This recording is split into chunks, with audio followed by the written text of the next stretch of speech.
You're listening to the Served Up Show, a podcast that features inspiring beverage professionals and topic experts that share their passions through meaningful content.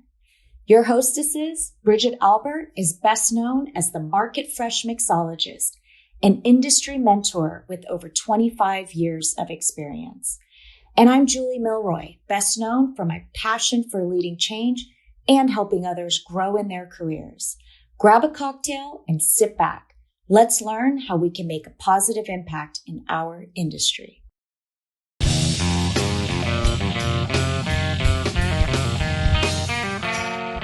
Hey y'all, it's Bridget here. I had the honor and pleasure of chatting with Jean-Marie Navetta.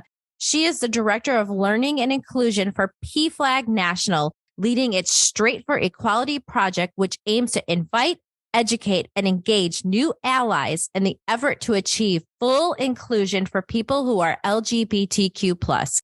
She is the author of 4 books on allyship and has educated more than 50,000 people through Straight for Equality in the workplace learning events. In 2021, Jean-Marie was appointed as a member of the board of directors and serves as a treasurer for Waves Ahead, a Puerto Rico-based organization working to ensure equality and support for people who are LGBTQ+ on the island. Most importantly, Jean-Marie is living proof that philosophy majors can get real jobs.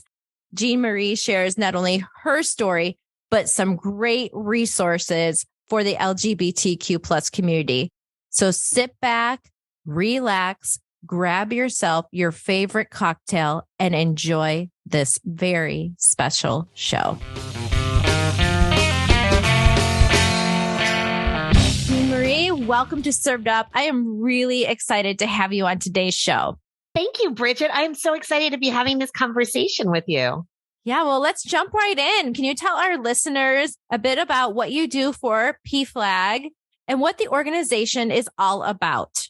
Sure. So actually, let me start with what PFLAG is about, and then I'll sort of give you what my role is in it, so the way it makes a little bit more sense.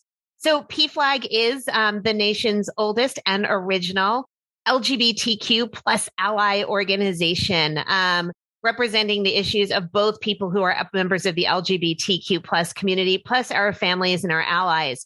So we were founded just about 50 years ago. Actually, 2023 is our 50th birthday, by the mom of a gay man. Her name was Jean Manford, and she recognized that her son, who was an activist, got ignored by a lot of people and actually got attacked by a lot of people.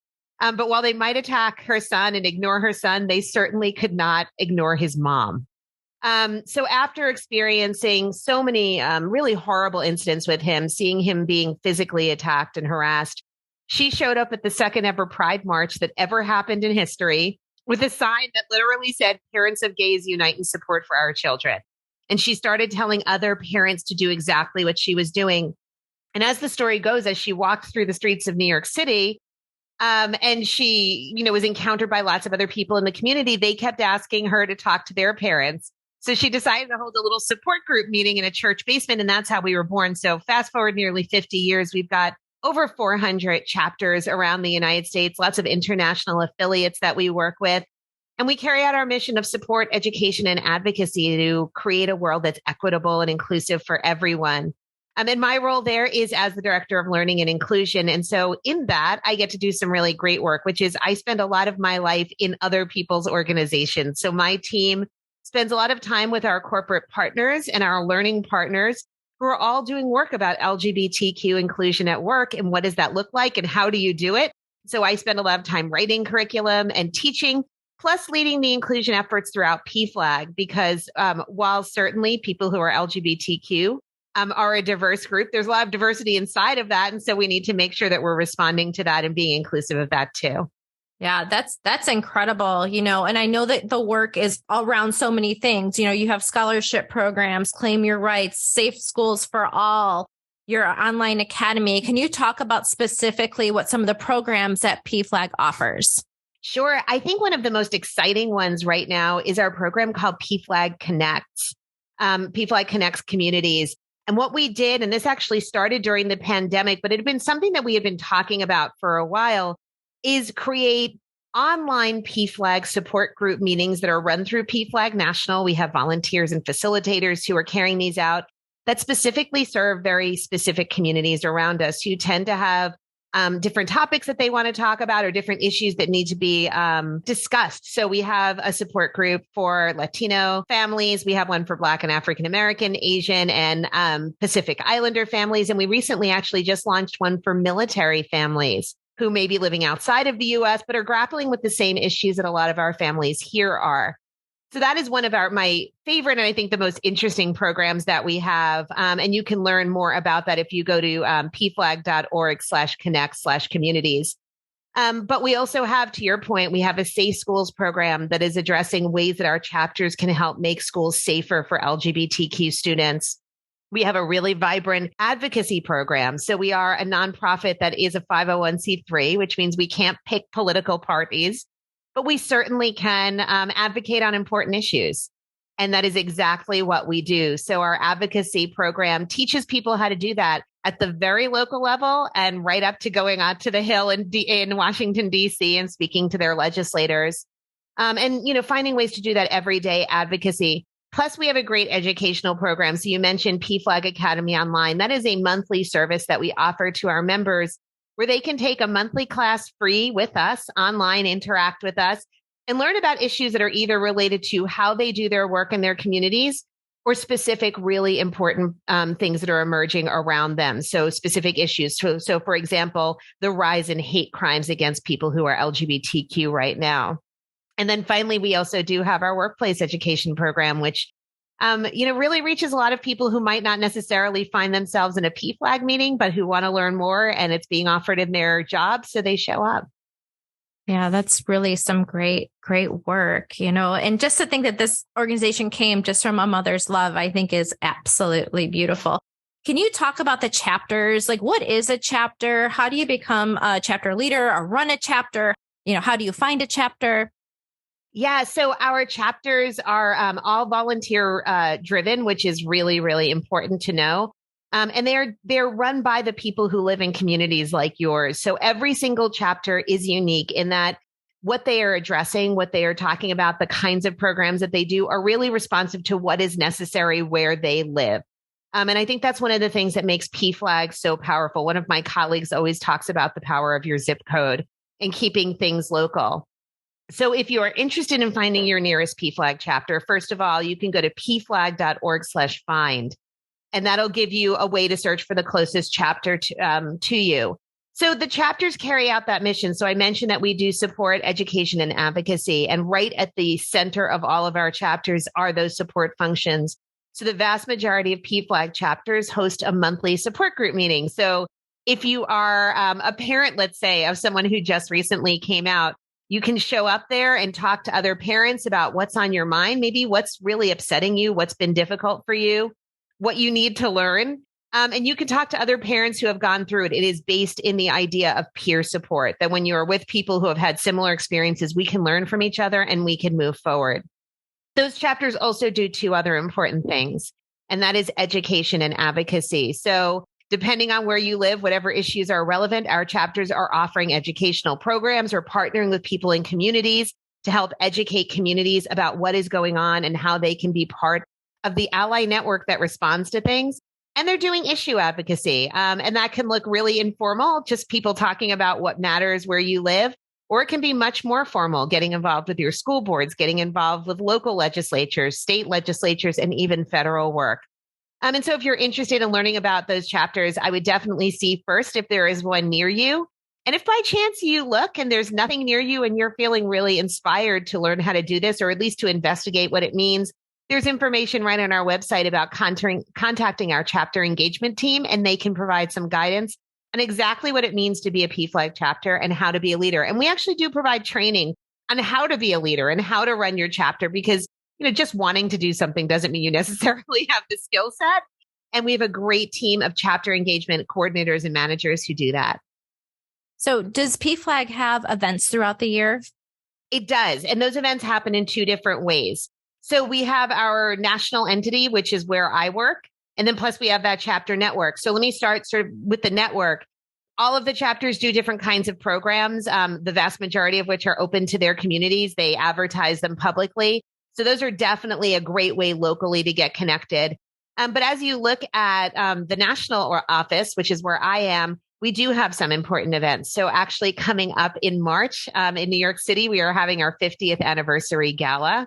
It's the first time we're bringing back a big event since the beginning of the pandemic. So I am particularly excited because it means a new dress, which is what it all comes down to. Let's just face it. But it'll be a great way to see people. We also recently did an event called PFLAG Gives Thanks, where we were bringing together a lot of our corporate partners to do some networking. And it was fun to see them all meeting each other and figuring out how they could work together. We also have a national convention, and it happens every other year. And 2023 is, in fact, a convention year. So that will happen in the fall of 2023. And if you're interested in any of that, I encourage you to go to pflag.org and sign up for our mailing list, and you will get our great newsletters that let you know about all of these opportunities. Plus, as I said, there are all of these online opportunities that we have now, whether it is doing one of the online support groups, doing one of the educational programs. And we also have a lot of events during the year. So we do PFLAG Parents Day, for example, and where we have a lot of celebrities who come together to support their LGBTQ kids, and you can watch and interact with them online. And it depends on what's going on, how we create those events as a response structure. What's it been like for you personally to be part of the PFLAG team? It has been a dream come true, actually, literally. So when I realized that I was queer, I was in high school. I was living in Oregon. And I remember my best friend took me to the Pride Parade when I was a senior in high school. And I remember I actually saw the PFLAGgers going by, and I saw these parents with these signs about how proud they were of their kids. And I remember saying, wow, wouldn't it be cool to be one of their kids, like to have parents that are like that? And I, in fact, have very supportive parents and family. So I definitely got the blessing of that support. But I moved to Washington, D.C. after college because I wanted to get involved in something that I cared about. And I started volunteering for PFLAG. Actually, I was a volunteer with the Washington, D.C. chapter, doing some writing and editing and design work for them. And the woman who was running the chapter at the time called me at work one day and said, I just submitted your resume to PFLAG. And I said, but I'm not looking for a job. And she said, but I think you need to work there. And sure enough, I got a call for an interview and they hired me. And it was interesting because when I went to tell my boss at the time, and I really loved what I was doing, I was working as a press secretary at the time, that I was leaving for PFLAG. She said to me that in one of the first conversations we ever had, she asked me where I wanted to go next. And I said to her, PFLAG. So it has very much been, I mean, I can really say this. It is one of the biggest honors of my entire life to be able to work for an organization that I have believed in nearly my entire life, ever since I found out what it was. And that does work that I am so excited about, and that every single day you get to see how it changes the game for somebody. I always tell people, I never in a million years thought I would work for a place where almost all of us at some point will be told by somebody, you saved my life, or you saved the life of somebody that I know. And so many of us have had that experience, a lot of us more than once. And I don't think you can ask for more than that. You know, when you think about what is happening out there, and to just be that lifeline, to be the one who's there when somebody calls, when somebody needs a help, it truly is an honor. And it is such a privilege to have a job that you legitimately feel great about doing. And I'm not saying it's not hard work. And I'm not saying that by 5 o'clock on a Friday, I'm not exhausted and probably ready for a cocktail, but it is an incredible experience. And I can't imagine my life doing things that I don't care about. And this is the best way to do something I really care about. I mean, and especially in the world that we live in right now, right?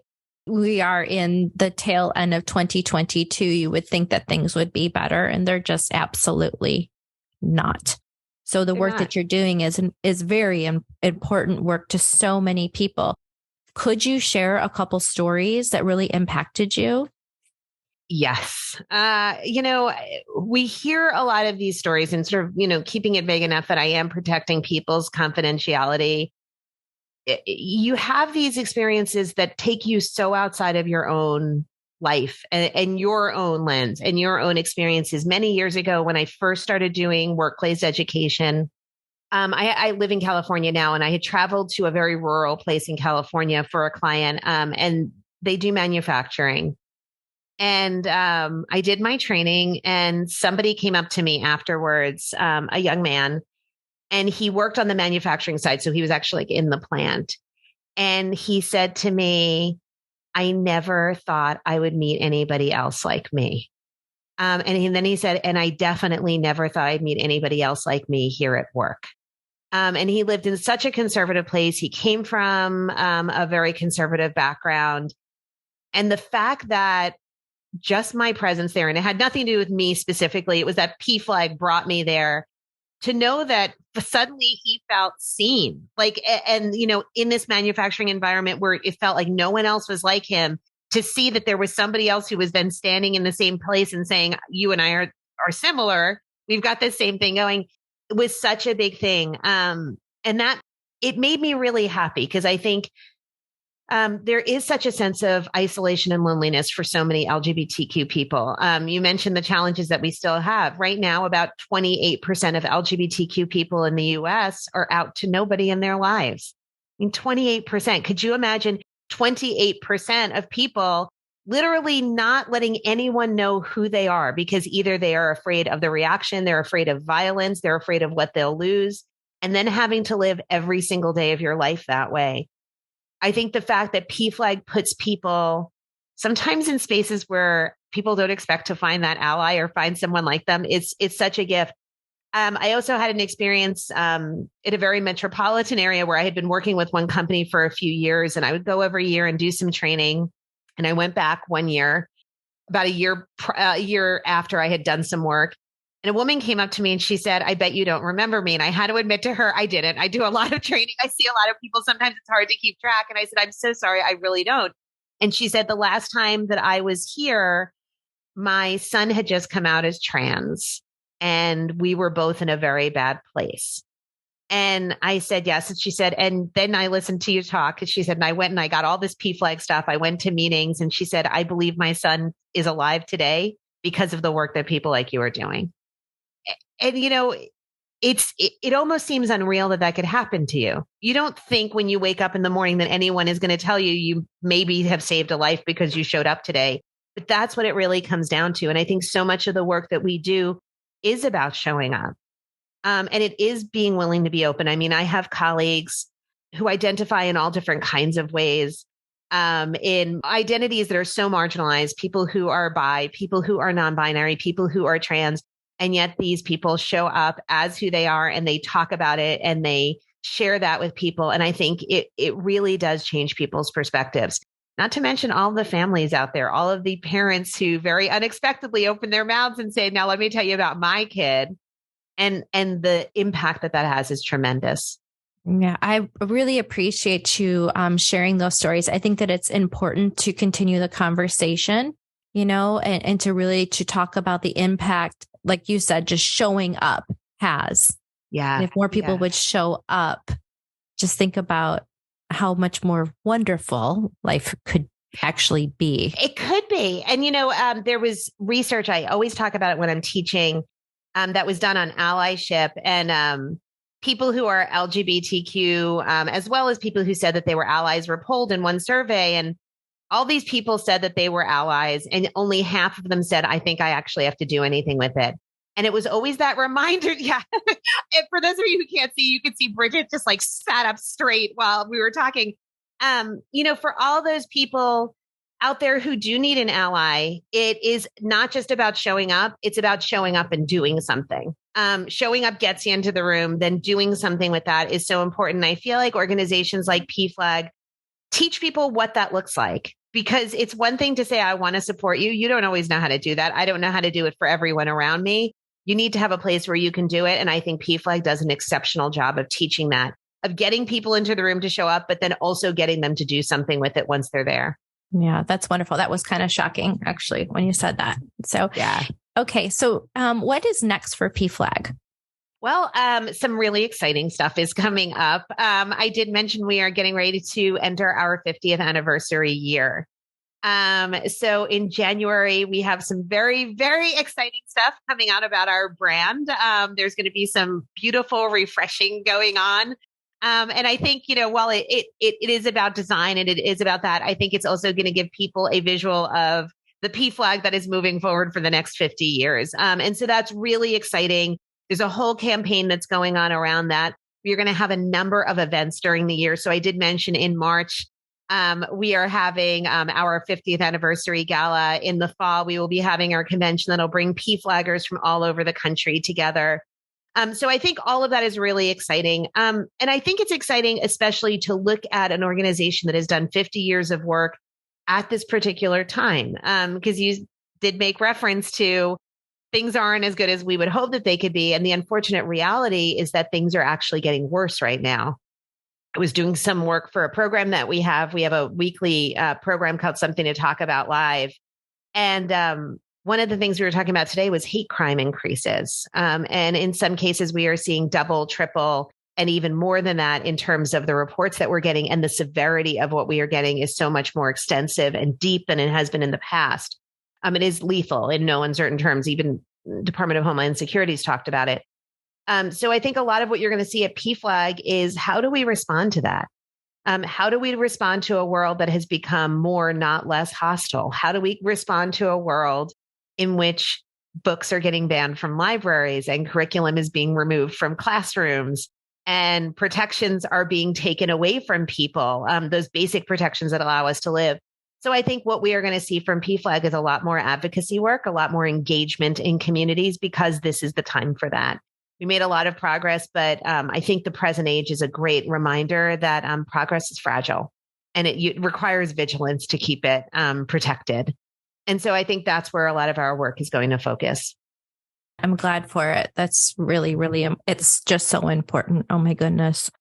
You just mentioned a live show that happens every week. Is it a podcast? Is it a webinar? What is it? And how can people access that? You asked me all about programs and I completely neglected to tell you about one of the programs I do. So I am the worst self-promoter in the history of time.